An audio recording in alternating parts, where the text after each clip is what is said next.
चाणक्य नीति 12वां अध्याय। जो व्यक्ति ताकतवर लोगों के साथ बहादुरी और हिम्मत से काम लेता है, गुरु, माता पिता और महात्मा के साथ सहनशील रहता है और स्त्रियों पर आंखें मूंदकर विश्वास नहीं करता और चतुराई से काम लेता है, वही व्यक्ति इस संसार में प्रैक्टिकल बनकर शांति से रह सकता है। अगर करील नाम के पौधे पर पत्ते नहीं निकलते तो इसमें वसंत का क्या कसूर? अगर उल्लू को दिन में दिखाई नहीं देता तो इसमें सूरज का क्या दोष? अगर चिड़िया अपनी चोंच से बूंदों को नहीं पकड़ पाती तो इसमें बादल का क्या कसूर? मनुष्य का कर्म अपनी जगह है, लेकिन होनी को कोई नहीं टाल सकता।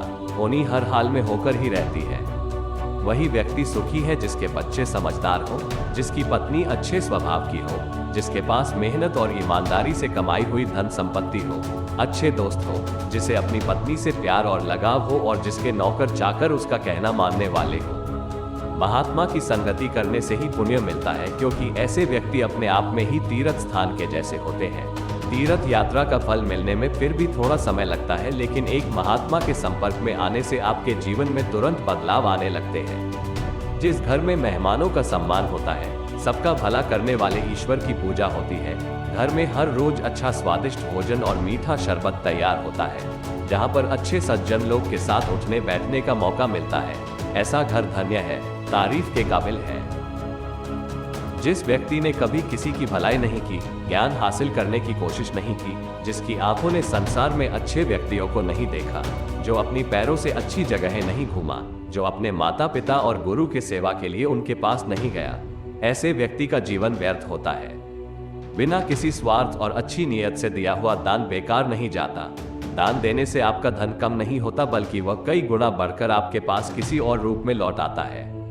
जिस व्यक्ति ने सारा जीवन बेईमानी से धन दौलत इकट्ठा करने में गुजारा और फिर भी अभिमान से सर ऊंचा करके चलता है, ऐसा व्यक्ति तो जानवरों के स्तर से भी नीचे गिरा होता है और उसका दुनिया में आना व्यर्थ जाता है।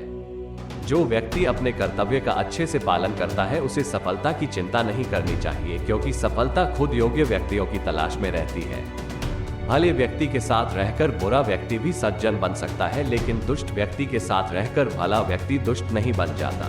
जिस तरह से एक फूल की सुगंध मिट्टी में तो आ जाती है, लेकिन मिट्टी की गंध फूल में नहीं आ पाती। जो व्यक्ति सीखना चाहता है वो कहीं से भी और कुछ भी सीख सकता है। वो साधु से नम्रता, ज्ञानी से मधुर वाणी, जुआरी से चालाकी और स्त्रियों से अपना काम निकालने की कला सीख सकता है। ये हुनर अक्सर उन लोगों के खिलाफ उपयोगी होते हैं जो आपका फायदा उठाना चाहते हैं। कहावत भी है कि लोहा लोहे को काटता है। यह जरूरी नहीं है कि इंसान की उम्र बढ़ने के साथ साथ उसकी समझदारी भी बढ़े। ज्यादातर व्यक्ति जो दुष्ट होते हैं, वे अपने जीवन की अंतिम सांस तक दुष्ट बने रहते हैं। जैसे नींबू पकने के बाद भी खट्टा ही रहता है। एक साधु को खुश देखकर एक व्यक्ति ने उनसे पूछा, हे महात्मा, आपके दोस्त और रिश्तेदार कौन है?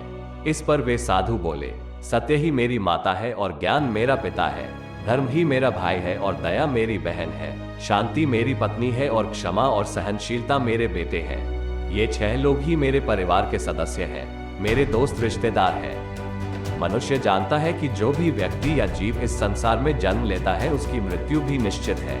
धन दौलत भी हमेशा स्थिर नहीं रहता, लेकिन मनुष्य के किए हुए कर्म और उसका अच्छा व्यवहार उसके जाने के बाद भी इस संसार में जीवित रहता है। सभी जीव अलग अलग चीजों में खुशियां ढूंढते हैं। किसी सन्यासी के लिए भोजन का न्योता मिलना ही त्योहार है। गाय के लिए ताजी घास मिलना त्योहार के जैसा है। जो दूसरे की पत्नी को अपनी मां के समान सम्मान देता है, जो दूसरे के धन को मिट्टी की तरह देखता है और दूसरों से वैसा ही व्यवहार करता है जैसा वह दूसरों से अपने लिए चाहता है, वास्तव में ऐसा व्यक्ति ही सत्य को उसकी वास्तविकता में देखता है। जो व्यक्ति बिना सोचे समझे और क्षमता से अधिक खर्च करता है, जो कमजोर होने के बावजूद लड़ने के लिए तैयार रहता है, जो अनेक महिलाओं के साथ अधिक संभोग करता है, वो बहुत जल्दी नष्ट हो जाता है। जो हमेशा सही काम करता है, विनम्र वचन बोलता है, दूसरों की मदद के लिए हमेशा तैयार रहता है, जो अपने दोस्तों के प्रति कभी भी बैरभाव नहीं रखता है, जो हमेशा सीखने के लिए उत्सुक रहता है, जो बुद्धिमान है और साफ सुथरा रहने का प्रयास करता है। ये गुण केवल एक सज्जन व्यक्ति में ही मिलते हैं। जिस प्रकार बूंद बूंद से घड़ा भरता है, उसी प्रकार लगातार इकट्ठा करने से धन, ज्ञान और अच्छे कर्म भी बढ़ जाते हैं। अपने दोस्तों और रिश्तेदारों के साथ वही व्यक्ति खुश रह सकता है जो उनके साथ दोस्ताना व्यवहार करता है, जो अच्छे लोगों के साथ प्रेम से पेश आता है, दुष्ट व्यक्तियों के साथ सख्त होता है और ज्ञानी व्यक्तियों के साथ सरल बन जाता है। मनुष्य जानता है कि जो भी व्यक्ति या जीव इस संसार में जन्म लेता है उसकी मृत्यु भी निश्चित है। धन दौलत भी हमेशा स्थिर नहीं रहता, लेकिन मनुष्य के किए हुए कर्म और उसका अच्छा व्यवहार उसके जाने के बाद भी इस संसार में जीवित रहता है।